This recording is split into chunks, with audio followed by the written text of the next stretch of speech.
businesses that you're crowding out, what is the strategy that you're going to have in this financial year to make sure that they can be able to also get credit from the private sector? I thank you, Mr. Speaker. Senator Sifuna.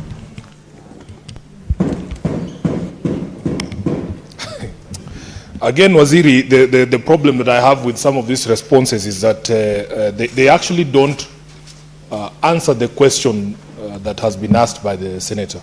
Speaker, I want to take you to the response to question number, just a minute, question number 28 by Professor Ojienda, and the response at page 5, for instance, when the CS is addressing the question of manufacturing. As you know, I was in Thika just this weekend, and growing up, we knew Thika to be an industrial town. You will see in the response there the CS saying that to revitalize manufacturing, the government is implementing a strategy aimed at lowering the cost of production. And if you go to bullet number 5 there, he talks about improved access to affordable energy and infrastructure for industrial enterprises.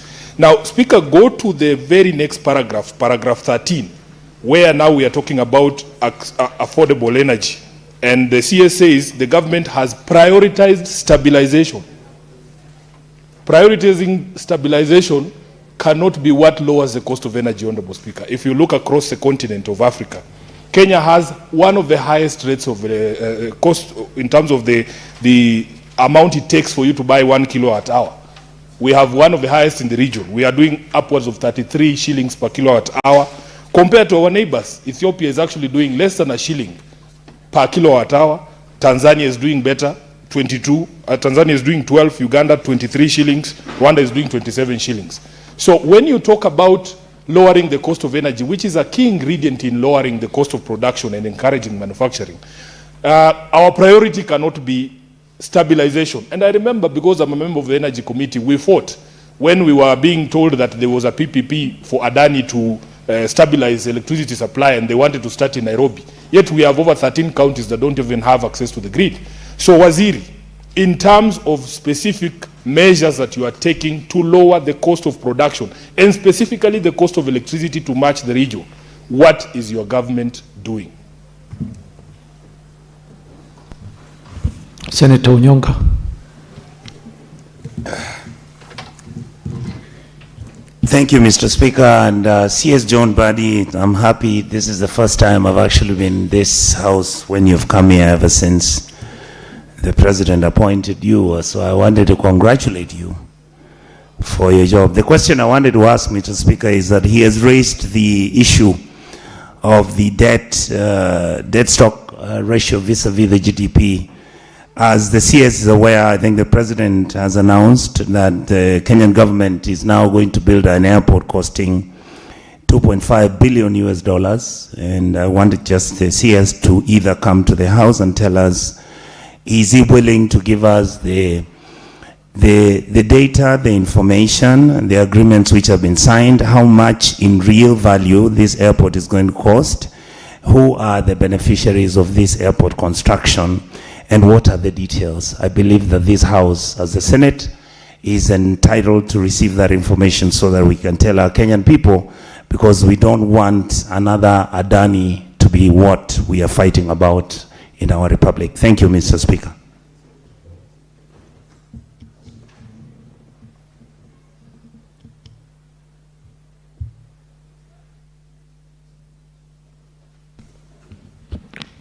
Senator Wambua.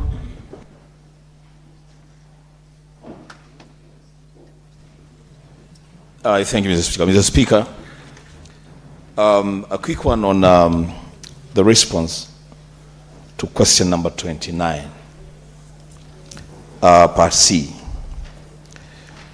CS, allow me to say I'm happy to hear that you are developing a mechanism to be able to link debt to development outcomes. The question that I am asking, Mr. Speaker, is if that mechanism does not exist today, with the trillions of shillings that we are borrowing almost on a monthly basis, how is Treasury able to measure the impact of the money borrowed so far, if, in the words of the CS, a mechanism is now being developed for future use. I thank you, Mr. Speaker. Senator Cherargei. Thank you, Mr. Speaker. And at least the CS has finally appeared before this Senate, Mr. Speaker. Mine is a quick one. Waziri, through the Speaker, of these 12.84 trillion Kenya shillings, I have seen you have indicated domestic debt will be is 7.06 trillion Kenya shillings. External debt is 5.79 trillion shillings. Mr. Waziri, what is the total debt that the President Uhuru Kenyatta borrowed between 2013 and 2022? So that we don't lump under President William Ruto that there is imagination that President William Ruto has borrowed 12.8 trillion. So how much was borrowed by President Uhuru Kenyatta's government from 2013 to 2022? And what is the impact that was borrowed in terms that can be attached to projects, including SGR, among others? Waziri, can you shed light on that? I thank you, Mr. Speaker. It's not it's a serious question. Why is Wambua Thank you, laughing? Senator Cherargei. Senator Abbas.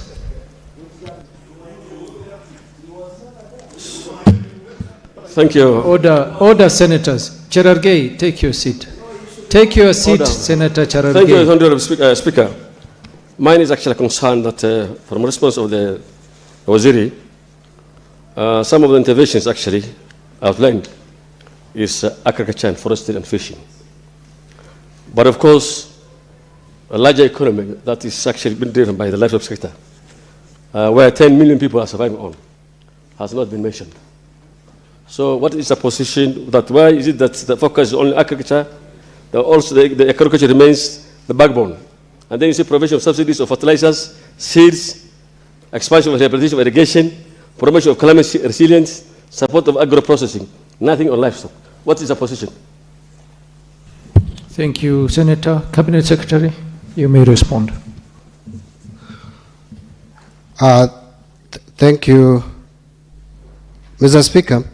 I think Senator Jenda has left, but I would not have any problem having a cup of tea with him in my office, just to maybe discuss into more details my budget speech, and I'll be able to break it down. But then, on issues that are raised by Eddie, Senator Eddie, through the Speaker, our revenue performance has been underperforming. Revenue collection has been underperforming. And every year we are reporting shortfall in revenue collection. As a matter of fact, there was a time this country was collecting 18% of its GDP as revenue. Today, we are collecting just well over 14.5%, around 14.5% of GDP as ordinary revenue. And that is even below the we have a feeling we can collect up to 20 or 22% of GDP.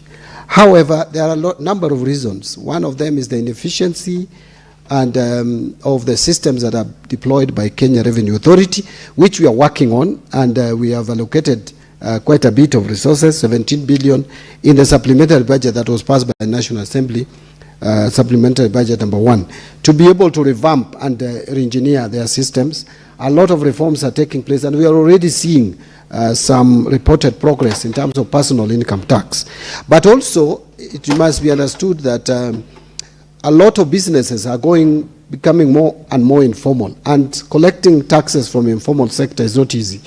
And a lot of businesses are going digital, and again, collecting taxes in that space is not easy. But we are trying to keep pace with that. So that is creating a bit of a strain on our fiscals, and but we are still working very hard to manage. In terms of crowding out private sector, we are being very careful not to crowd out private sector. Again, I want to also point out that our capital market is fairly developed. I think that is one thing that has not been appreciated. Kenya has one of the most developed financial sector and capital sector. And the challenge that private sector has been facing in terms of accessing credit is not entirely on availability of funds. It is informed by a number of reasons. And we have seen, in fact, before this war in the Middle East, the private sector had picked up in terms of credit uptake from the banks. There was a time last year, there was a negative growth of 2.7%. It had picked up to well over 6%. In fact, the latest was 9.3%, if I can recollect. Growth in private sector uptake. And that clearly you could see, even in the economy. Much as people have been talking about the demand, the purchasing power is coming down. The truth is, before this war in the Middle East, the PMI, the Purchasers Managers Index, which measures the ability of demand in the economy and people's purchasing power and how we are buying goods, was rising steadily. And it was not us reporting, but by independent evaluators. So, again, we were hit. But again, I want to just say that we are being careful not to crowd out private sector. But again, external borrowing has also its risks. Look at what happened in 2024. Because of the depreciation of the shilling, we added to our debt stock almost 1 trillion shillings without taking even a single penny as a loan. And those are the things that we want to also try to avoid. On issue that has been raised by Senator Sifuna, I don't want to go into other details, but just to focus on the issue of cost of energy. What we have said here is that the government has prioritized stabilization in electricity supply. Before you go to the cost, the first thing is to guarantee supply, because if there is no supply, the cost will definitely be high.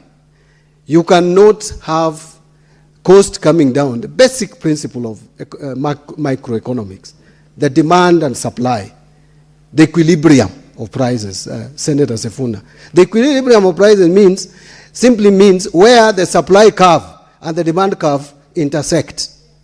And so when the demand rises and supply comes down, prices will automatically go up, because that intersection point will be high. But you must guarantee supply. Then the cost. How do we guarantee the cost, and what interventions has the government taken? One of the reasons why we have National Infrastructure Fund, Mr. Speaker, is because we want to implement resources towards generating more energy.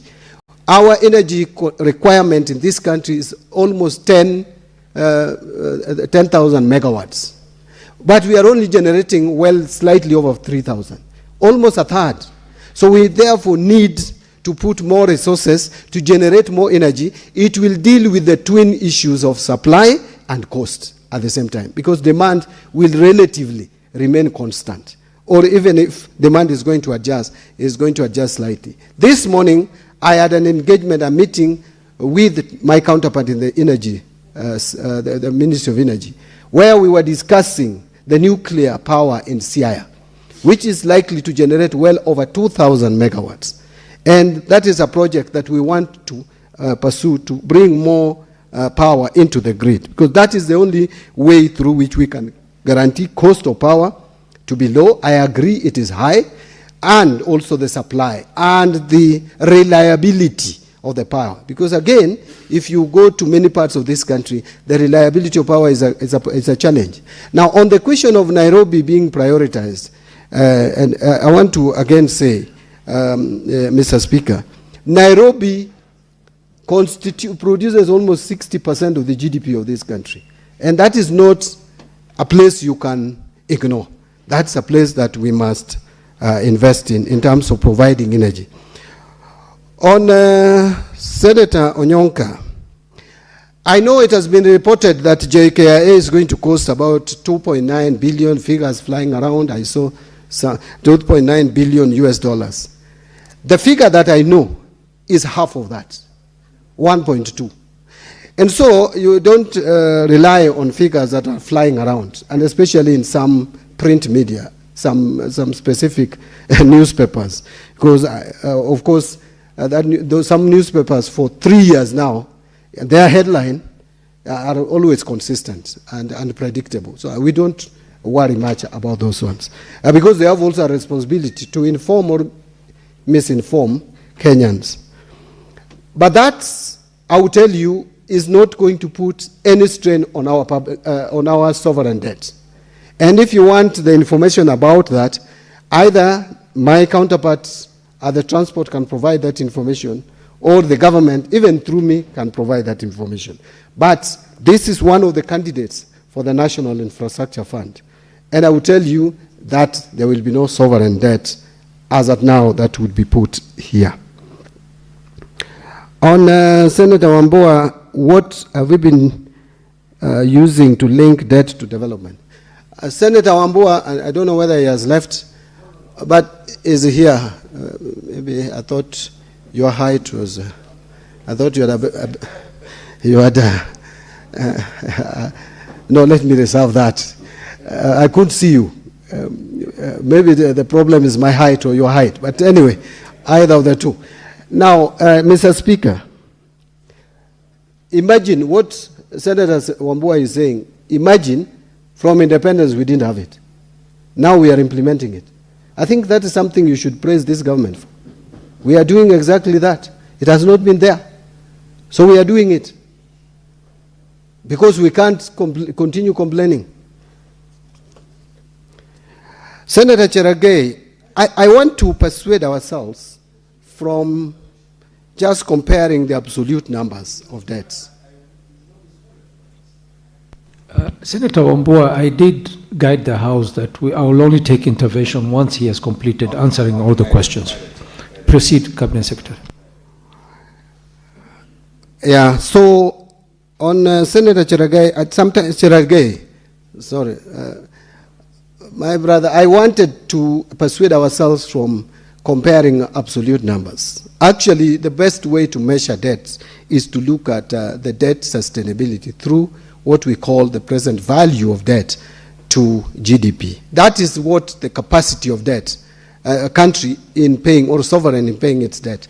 Look, if you look at the debt, the American, the US government, the debt they have, it's mind-boggling, but they are able to deal with it because it's a bigger economy. Our debt as a country, you can't compare to another neighboring country. I don't want to mention names. It may be a diplomatic issue. But the bottom line is this.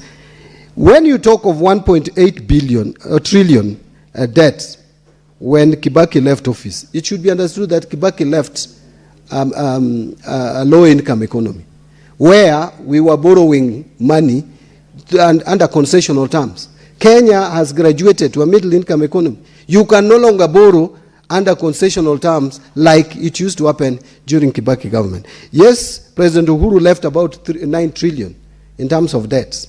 So that is in the 10 years that it worked. But you should understand that debt, look at it in terms of the value of the shilling then. If you were to subject the debt in terms of US dollars and you apply the exchange rate today, you may find that President Uhuru Kenyatta left debt which was not 9 trillion. It could even be 11 trillion to date because of the current exchange rate. So that is why when I see professionals trying to compare in terms of absolute numbers, I ask myself, really, did we go through the same schools or not? But I want to be very careful there and say that yes, President Uhuru left, or his administration left about 9 trillion shillings if you converted it into shillings in terms of debt, both domestic and external, and now it is 12.8 trillion. And by the way, some of these debt service costs is as a result of some expensive debts that were taken before that we are servicing today. But again, even this government, there will be a government which will come in which will service their debt. So it is not an excuse for government to say that because another government took up debts that we cannot pay. We have to. I saw another presidential candidate talking of we should not pay debts. I wonder how he would manage a country which has defaulted in debt. You can't. I mean, it's basic knowledge. Unless you want to manage chaos. So I'm wondering whether some of us who are talking of leading this country, they are really prepared in terms of understanding the economy. But I will tell you for a fact that debt is a concern, we have dealt with one issue of debt. When I came into this office, and it was worse when President Ruto came in, the question was not even about debt, the debt stock, the debt cost. It was about debt sustainability and whether we were going to be able to pay our debts. I have repeated this severally, Mr. Speaker, that in 2021, IMF had classified Kenya among 5 other countries for default. And we have survived it. So that is the first step. Now the next step is to manage the debt. And I want to conclude by saying, let no one lie to Kenyans that we will be reducing our debt stock. What we can reduce is debt to GDP ratio, which is now at 69, but it is 66 in present value terms. We should go to 55% in present value terms. Once we go to 55% of present value terms, debt becomes sustainable. There is no country in the world which will reduce its debt stock. Let no one cheat you. Anyone who speaks that, Mr. Speaker, is ignorant of economic matters. Thank you.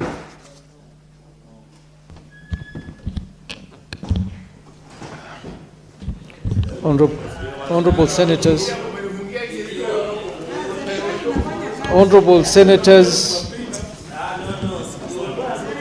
Cabinet Secretary, order, Senators. Cabinet Secretary, I want to thank you for coming to respond. There is only one question by Abbas.